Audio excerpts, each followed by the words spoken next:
केन्द्रापड़ा जिला पाटकुरा निर्वाचन मंडली गरदपुर ब्लॉक कार्यालय परिसर में अनुष्ठित स्वयं सहायक गोष्ठीर माँ मानू बिना सुधरे मिशन शक्ति सहायता राशि प्रदान शुभारंभ कले वीडियो कॉन्फ्रेंस जरिए माननीय मुख्यमंत्री श्रीजुक्त नवीन पट्टनायक मिशन शक्ति माँ मानू उक्त कार्य जोगदे पाटकुरा विधायिका प्रतिनिधि तथा बीजेडी राज्य कार्यकारिणी सदस्य संजय अग्रवाला, ब्लॉक अध्यक्ष अभय कुमार महाराज, पीडीओ प्रदीप कुमार नायक, सीडीपीओ जिला परिषद सत्यानंद राउत, अखिल कुमार आचार्य और मिशन शक्ति और अन्य समस्त उपस्थित थे। केन्द्रापड़ारू धीरेन्द्र कुमार महापात्र, परिवर्तन सरती। पुणी आज गोटे शुभ दिन मो माँ मान आज गोटे शुभ दिन माननीय मुख्यमंत्री नवीन पट्टनायक आज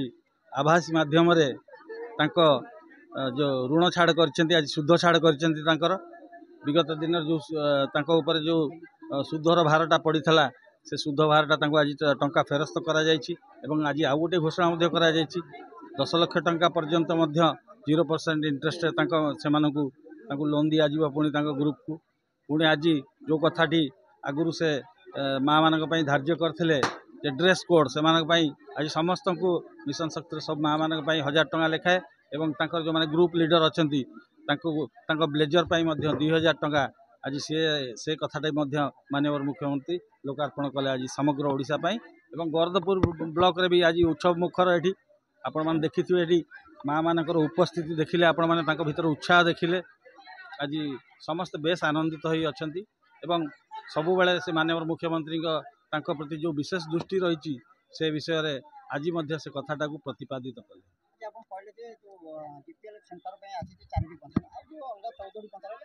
फेज वाइज आसो से गुड़िक से गोटे बड़ बड़ अमाउंट आप जानते 30 लाख टका लेखा अनुदान तेणु आट ए टाइम सब पंचायत आसी ना 4टी पंचायत आसी पुणी 4टा आसो कि 6टा आसो एमती करके 18 पंचायत गरदपुर से भाव में आसे कौन बड़ अनुदान बड़ अमाउंट रही निश्चित भाव गरदपुर पंचायत समिति तरफ आप स्वागत करुच्ची मिशन शक्ति माँ मान तरफ स्वागत करुच्ची आम माननीय मुख्यमंत्री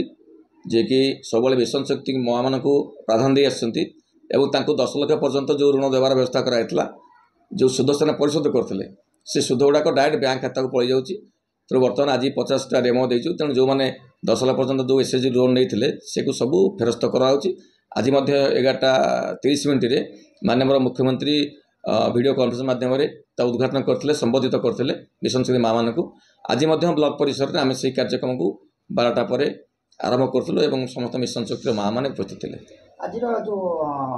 सुध फेरस्त दिवस केतोटी एसएचजी ग्रुप मानक डेमो चेक दिया एबे 50टी आज देलु डेमो चेक सब गुडा जो लोन समस्त को इंटरेस्ट फेरस्त हो जो कराला जीपीएल सेंटर गुडा करा जो 4टा पंचायत जो करा जो 4टा पंचायत करा प्रथम पड़े को पंचायत रहबो बोली आपण आमे तो प्राय देइथिलु जे जागा गुडा सिलेक्शन पय देइथिलु एबे प्रथम पर्याय रे अछि पाखड़ बंतला पद्मपुर बड़ बेतरा तेंडागड़ा ये 5टा पंचायत प्रथम देइथिलु तेंडागड़ा आसेनी 4टा पंचायत पळे आ सब पंचायत 30 लाख लखा व्यवस्था करा होची समस्त आपन पंचायत समिति अधीन जो लक्ष्मी बस शुभारंभ कराइतला बर्तने किछि पंचायत को लक्ष्मी बस टच अप करी तीन बस आसिया व्यवस्था करा खूब शीघ्र आसियो कारण जो आशा आर्टिस्ट बस तो दबा कथा अवेलेबल हो पारन का एका एतोडा बस तो तैयारी करे संभव हो पारलानी तेणु खूब शीघ्र आ 3टी बस पळे आसियो।